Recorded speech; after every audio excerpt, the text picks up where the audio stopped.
આજે વિક્રમ સંવત 2080 વૈશાખ વદ ત્રીજ છે. તારીખ 26/5/2024 રવિવાર.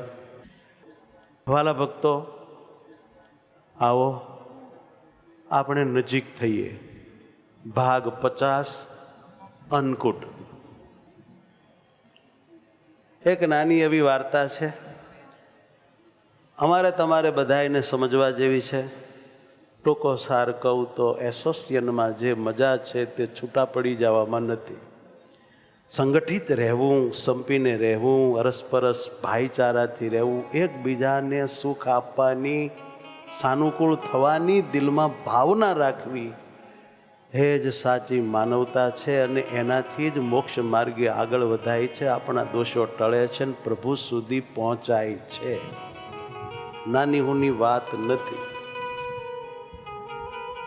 ધ્યાન દો, સાવરણી જ્યાં સુધી બાંધેલી હોય છે ત્યાં સુધી કચરો સાફ કરે છે. સાવરણીની બધી હળીઓ જ્યાં સુધી બાંધેલી હોય છે ત્યાં સુધી એને સાવરણી, સાવરણો કહેવાય છે. આખા ઘરનો, ફળિયાનો, ઓસરીનો બધો કચરો એ સાફ કરે છે.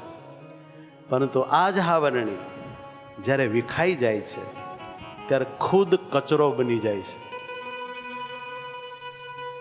આ હાવણી જ્યારે પોતે વિખાઈ જાય છે, હળીઓ બધી છૂટી પડી જાય છે, સંપીને એક નથી રહી શકતી, ત્યારે ખુદ કચરો થઈ જાય છે. લુંબમાં રહેલી દ્રાક્ષની કિંમત બહુ હોય છે, પણ એમાંથી કોઈ દ્રાક્ષ આપ ડાપણે છૂટી પડી જાય તો એની માથે માખ્યો બમણે છે ને એનો ભાવ કંઈ આપતું નથી. સંપથી રહેવું, સંગઠિત રહેવું એ બહુ મોટી વાત છે, પણ માનવીય જીવનમાં એ દુર્લભ બહુ છે. સાવરણી કચરો બની જાય. માટે જ હંમેશા સંગઠનમાં બંધાયેલા આપણે રહેવું જોઈએ. વિખરાઈને આપણે કચરો ન બનવું જોઈએ. એક નાની એવી વાર્તા આપણને પટાપટ સંભળાવી દઉં. કોલેજ કાળની બે બેનપણીઓ હવે તો સંસારિક જીવન જીવે છે. એકનું નામ પ્રકૃતિબેન, બીજુંનું નામ નિધિબેન. મૂળ તો ગામડે રહેતા કુટુંબોની આ દીકરીઓ છે, પરંતુ હવે તો નોકરી ધંધા અર્થે શહેરમાં સેટ થયા છે. પ્રકૃતિબેનને પોતાની બેનપણી નિધિનો બહુ વિશ્વાસ કે દિવાળીની રજાઓમાં ફરવા જવાની નિધિ ના જ ન પાડે, હા જ પાડે. પરંતુ નિધિ તો એવું બોલી ગઈ કે દિવાળીમાં ક્યારેય ફરવા જવાય જ નહીં. પ્રકૃતિ, હવે દિવાળીનું અઠવાડિયું જ રહ્યું છે અને મારે ઘણા કામ છે. ત્યારે પ્રકૃતિબેન કે, એટલે તું પાપડ મઠિયા નાસ્તો કરવા બેસીશ? હવે તો બધું બજારમાં તૈયાર મળે છે, હું તો ક્યારેય આવી ઝંઝટમાં પડતી નથી. રજાના દિવસોમાં ઘરમાં કંટાળી જવાય. ત્યારે નિધિબેને કહ્યું કે પ્રકૃતિ, તારે બહાર ગામ જ જવું છે ને તો અમે ગામડે તને લઈ જઈએ છીએ. દર વર્ષે અમે બધા ભેગા ત્યાં મળીએ છીએ, આખું કુટુંબ એક જગ્યાએ રહીએ છીએ, તું પણ અમારી સાથે ગામડે ચાલ. પ્રકૃતિબેન કે, પણ તમારા કુટુંબમાં મને ઓળખે કોણ? નિધિ કહે, બસ હવે મારે કાંઈ સાંભળવું જ નથી, તારે મારી સાથે આ દિવાળીના વેકેશનમાં ગામડે આવવાનું જ છે. પ્રકૃતિ, તને ખબર છે કે અમે આખું વર્ષ આ દિવસોની રાહ જોતા હોઈએ છીએ. તહેવાર શું છે એ તને અમારે ગામડે ત્યાં સમજાશે. પ્રકૃતિબેન કે, પણ નિધિ, તમારા કુટુંબમાં કેટલા જણા ભેગા થશે? સુવા માટે જગ્યાની તકલીફ તો નહીં પડે ને? અને વળી બધાને એવું તો નહીં લાગે ને કે આપણા કુટુંબમાં આ લોકોની શું જરૂર છે? નિધિબેન કે, અમારા કુટુંબમાં અમે લગભગ 35 જણા છીએ. 2-4 જણા કોઈ કારણસર કદાચ ના આવી શકે એવું બને તો પણ ઓછામાં ઓછા 30-32 જણા તો ગામડે દિવાળી ઉપર હોય જ. રહી વાત રહેવા સુવાની, તો મારા વડ સસરાની ગામમાં એક મોટી હવેલી છે, 35 જણા રહીશું તો પણ જગ્યા વધશે. પ્રકૃતિનું એ વાતે સમાધાન થયું, પણ હજી પણ એના મનમાં થોડો ખચકાટ હતો. મનમાં એમ થતું હતું કે 35 જણાની રસોઈ કોણ કરશે? બહાર ગામ જઈને પણ ઘરની વહુઓએ તો રહોડામાં જ પુરાઈ રહેવાનું હોય, તો પછી ઘર શું ખોટું? પરંતુ રજાઓમાં ઘરમાં કંટાળી જવાની બીકે હવ તૈયાર થઈ ગઈ. પછી જ્યારે સૌ ગામડે પહોંચ્યા ત્યારે કારનો અવાજ સાંભળતા છોકરાઓ બોલવા માંડ્યા, કાકા કાકી હા, કાકા કાકી હા. નિધિને બધા પ્રેમથી બાજી પડ્યા. પ્રકૃતિને પણ ઘરમાં બધાએ નામથી જ બોલાવી, પ્રકૃતિ તો આવી ગઈ, અમારે ત્યાં તમને ખૂબ ગમશે. પ્રકૃતિ અને એના પતિને એવું લાગ્યું કે જાણે આખું ઘર અમને ઓળખે. નિધિએ બધાને અગાઉથી જ કહી દીધું હશે એ વાત પ્રકૃતિ સહેજમાં સમજી ગઈ. પ્રકૃતિને નવાઈ લાગતી હતી કે આટલા બધા માણસો 5 દિવસ સુધી જોડે રહે અને પાછા બધા સમય કાઢીને આવે ગામડે. જામનગર, સુરત, અમદાવાદ, વડોદરા બધા જુદા જુદા શહેરોમાં રહેતા સગાઓ ગામડે આવે. શહેરની જગજગામટ જિંદગીને છોડીને અહીં કઈ રીતે ગમતું હશે. ત્યાં જ નિધિએ બૂમ પાડી, પલ્લવી ચા થઈ ગઈ કે નહીં? પ્રકૃતિના મનમાં આજ થઈ કે રાંધનારી તો કોક છે. પણ રસોડામાં સામેથી જવાબ આવ્યો, ભાભી લોટ બાંધી દીધો છે, ચા પીને ઘૂઘરા ભરવા આવી જાઓ. નિધિ કે હા, હું ઘૂઘરાનો મસાલો તો તૈયાર કરીને જ લાવી છું. પ્રકૃતિએ જિંદગીમાં ક્યારેય ઘૂઘરા ભર્યા નહોતા, તેથી તેને સંકોચ થતો હતો. છતાંય બોલી, હું મદદ કરવા આવું? ત્યાં તો કાકી સાસુ એટલે નિધિના કાકી સાસુ બોલ્યા, ના ના ના ના, કારણ કે રેશમી કપડામાં માત્ર કુટુંબની વ્યક્તિઓ જ રસોઈ કરે અને નિધિની એટલી બધી ઝડપ છે કે ઘૂઘરા તો એ જ ભરે, બાકી કોઈ ના કરે. નિધિ કે હા, પણ ગોપીએ જલેબીનું ખીરું તૈયાર કર્યું છે કે નહીં? હા, એ વાડામાં જલેબીનું ખીરું તૈયાર કરવા બેઠી છે ને મોહનથાળ હલાવવા. રાજુભાઈ તમે રોહડામાં આવી જાઓ. બધા દોડાદોડી કરતા ત્યાં જ નિધિના પતિએ કહ્યું, હું ગિફ્ટ પેપર ઘરેથી લઈ આવ્યો છું, બધી છાબડીઓ મને આપી દો, હું શણગારી દઉં. અને કેતન તું પડિયા પતરાળા લઈ આવ્યો. ચારે બાજુ સૌ કોઈ કંઈ ને કંઈ કામ કરવા તત્પર હતા. ત્યારબાદ તો પ્રકૃતિએ જોયું કે દરેક જણ કામ કર્યા કરતું હતું અને સાથે સાથે હસી મજાક તો ચાલુ જ હોય. ત્યાં જ પ્રકૃતિની ડીશ તૈયાર થઈને બહાર આવી. તેમાં મઠિયા, ચોળાફળી, સેવ, ચેવડો બધું જ હતું અને ખૂબ જ સ્વાદિષ્ટ નાસ્તો. ભાઈ તેથી જ એણે પૂછ્યું, આ કઈ બ્રાન્ડના છે? અને બધા એક સાથે હસી પડ્યા અને બોલ્યા, આ અમારા ઘરની બ્રાન્ડના મઠિયા છે, બહારનું અમે નહીં લાવતા ઘરમાં. નયન અને ભોપીન 2 દિવસ પહેલાં આવી ગયેલા, એમણે જ લોટ મસળેલો અને ફળિયાના બધા મઠિયા ચોળાફળી વળાવવા આવી ગયેલા. પ્રકૃતિને એક પછી એક આંચકો લાગતો હતો. ઘરમાં પુરુષો હુકમ કરતા હોય એના બદલે લોટ મસળી આપે, એ જ આશ્ચર્યની વાત છે. ત્યારબાદ તેને એ પણ જાણવા મળ્યું કે લોટ મસળનાર નયન ચાર્ટર્ડ એકાઉન્ટન્ટ છે અને ભોપીન ડૉક્ટર છે. થોડી વારમાં નિધિ રેશમી વસ્ત્રોમાં સજ્જ થઈને આવી ગઈ. ક્યાં કોલેજની ઇકોનોમિક્સની લેક્ચરર અને કપડાં સંકોરીને એક બાજુથી અડી ના જવાય એવું ધ્યાન રાખતી નિધિ. અર્થશાસ્ત્રના એ પ્રવચક હતા. નિધિનો પતિ એન્જિનિયર હોવા છતાંય છાબડીઓને બહારની બાજુએ રંગબેરંગી ગિફ્ટ પેપરથી શણગારી રહ્યો હતો. જાનકી, તુલસી વગેરે કોલેજમાં ભણતી છોકરીઓ માટીના વાસણો ઉપર પીંછીથી કલર કામ કરી રહ્યા હતા. બધા પોતપોતાના કામમાં મશગુલ હતા. બધા ભેગા મળીને કામ કરે તો કામનો બોજો રહે જ નહીં. ઘરની દરેક વ્યક્તિ હોંશે હોંશે કામ કરતી હતી, જાણે કે દરેક જણને બીજાને વધુ મદદરૂપ થવાની ભાવના હતી. આપણા ઘનશ્યામ દ્વિદશાબ્દી મહોત્સવમાં બધા ભેળા મળીને કામ કરે છે, ક્યાં કોઈને બોજો આવે છે ભાઈ? આંગણામાં રંગોળી પૂરાતી હતી. પ્રકૃતિને એના જૂના દિવસો યાદ આવ્યા જ્યારે એ રંગોળી પૂરતી હતી. જોકે હવે તો તૈયાર સ્ટીકરો જ લગાવી દેતી, પણ ઘરની છોકરીઓ સાથે પ્રકૃતિ પણ રંગોળી પૂરવા બેસી ગઈ. બધી છોકરીઓ સાથે પ્રકૃતિ હળીમળી ગઈ. અત્યાર સુધી પ્રકૃતિની માન્યતા એવી હતી કે એનો પતિ ખાસ કોઈ સાથે હળી મળીને રહી શકતો નથી, પરંતુ પ્રકૃતિએ જોયું કે એનો પતિ પણ નિધિના પતિની સાથે છાબડીઓ શણગારવા બેસી ગયો હતો. એટલું જ નહીં, બધા સાથે હસી હસીને વાતો પણ કરી રહ્યો હતો. તેથી પ્રકૃતિએ પૂછ્યું, છાબડીઓ બધા કેમ શણગારે છે અને માટીના વાસણો પર કલર કામ કેમ કરો છો? અરે તમને એ પણ ખબર નથી કે તમે અહીં શા માટે આવ્યા છો? અમારે ત્યાં નવા વર્ષોના દિવસે પ્રકૃતિબેન ભગવાનનો અન્નકોટ બનાવવામાં આવે છે. એવું કા? આ અન્નકોટની તૈયારી હાલે છે. એમાં અનેક જાતની વાનગીઓ બનાવી ભગવાનને ધરાવવાની હોય છે. એમાં માટીના વાસણો અને છાબડીઓનો જ ઉપયોગ કરવામાં આવે છે. અમારા કુટુંબમાં દરેક જણે સ્વેચ્છાએ કામ વહેંચી લીધું છે. કોઈ મોહનથાળ સારો બનાવે છે, તો કોઈ જલેબી, તો કોઈ ઘૂઘરા. પરિણામ સ્વરૂપ દરેકને ઉત્તમ વાનગી પ્રાપ્ત થાય.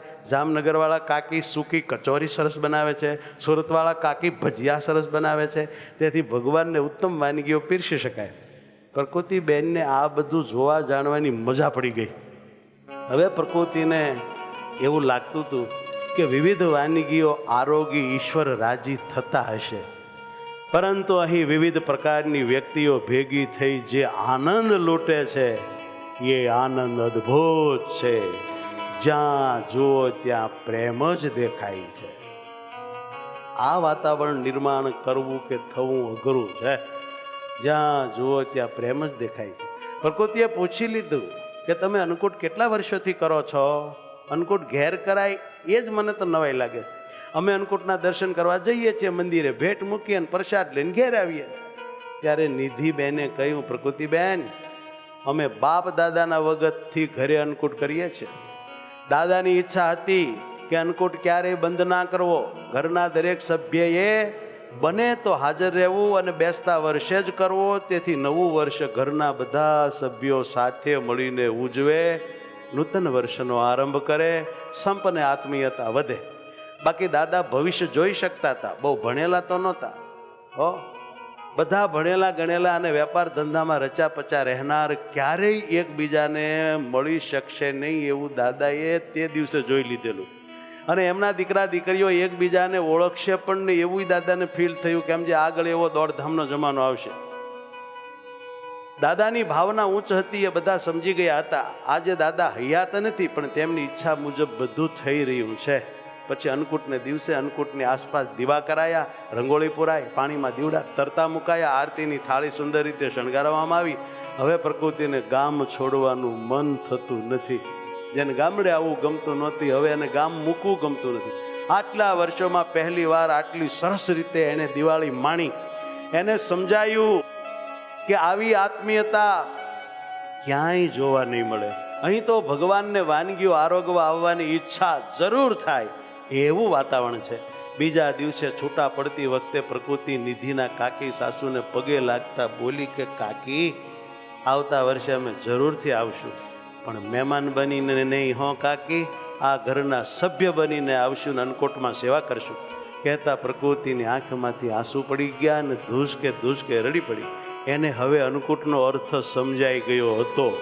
અન્નકૂટ એટલે વિવિધ મીઠાઈ કે વિવિધ ફરસાણો જ માત્ર નહીં, પરંતુ કુટુંબના સભ્યોએ આત્મીયતાથી ભગવાનને પીરસેલો સ્નેહ રસથાળ છે. આ અન્નકૂટ છે. નાના મોટા ઉત્સવો મહોત્સવો આપણામાં અંદરો અંદર એકબીજાને નજીક લાવે છે, આત્મીયતા વધારે છે, એકબીજાના સંબંધો ઘટ્ટ બને છે. માટે આવા નાના મોટા ઉત્સવો આપણા ભારતના બહુ મહાન ઘડતરના ઉપયોગી સાધન તરીકે છે. એમાં ગુજરાત તો ઉત્સવ પ્રિય ગુજરાત છે. અને એટલે જ આપણે આવો મોટો આ ઘનશ્યામ મહારાજનો કાલી બાગના શ્રી હરિનો દ્વિદશાબ્દી મહોત્સવ કર્યો છે. આ વાર્તાનો આ સાર છે, સાંભળો. મધ જેવું મીઠું પરિણામ જો જોઈતું હોય જ્ઞાન. કેવું? મધ જેવું મીઠું પરિણામ જો જોઈતું હોય જ્ઞાન. મધમાખીની જેમ તો સંપી રહેવું નિદાન. મધમાખીની જેમ એકમેક થઈને રહેવું પડશે જો મધ જેવું મીઠું પરિણામ જોતું હોય તો. અને આ તો સમજો અને ડાયા માણસને સમજાય. મૂર્ખાને આવી રીતે કોઈ ગતાગમ હોય જ નહીં. મૂર્ખાને સાચવવા બહુ કઠણ છે. મધ જેવું મીઠું પરિણામ જો જોઈતું હોય જ્ઞાન. મધ જેવું મીઠું પરિણામ જો જોઈતું હોય જ્ઞાન. મધમાખીની જેમ તો સંપી રહેવું નિદાન. મધમાખીની જેમ તો સંપી રહેવું નિદાન. ખરો સંબંધ, ખરો પ્રેમ, ખરી લાગણી જ્ઞાન. ખરો સંબંધ, ખરો પ્રેમ, ખરી લાગણી જ્ઞાન. ખરી આત્મીયતા એ જ છે સૌને સુખનું દાન. ખરી આત્મીયતા એ જ છે સૌને દ્યો સુખદાન.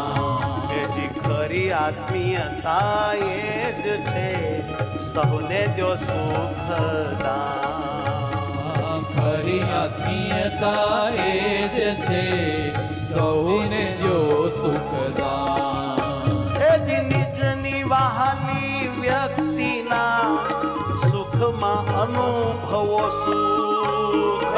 નિજની વાલી વ્યક્તિના સુખમાં અનુભવો સુખ. હે નિજની વહાલી વ્યક્તિના સુખમાં અનુભવો સુખ. નિજની વાલી વ્યક્તિના સુખમાં અનુભવો સુખ. સુખ માટે સ્વાર્થી થતા સુખ માટે સ્વાર્થી થતા જ્ઞાન આવે છે દુઃખ. જ્ઞાન આવે છે દુઃખ. એથી જ્ઞાન આવે છે દુઃખ. જ્ઞાન આવે છે દુઃખ. આનો સાર છે. સુખી થવું હોય તો આ વાત પ્રમાણે જીવવાની કોશિશ કરવી. હા, એમાં આપણો મતલબી સ્વભાવ નડે ખરો, અહંકારી સ્વભાવ નડે ખરો, પણ એને તો ટાળ્યા વગર કાંઈ ભગવાનના ધામમાં આપણે ભેળા રહી શકશું નહીં. સંત સમૂહ મેં રહીયો યહી હૈ પરમ કલ્યાણ. સૌને ભાવથી જય સ્વામિનારાયણ.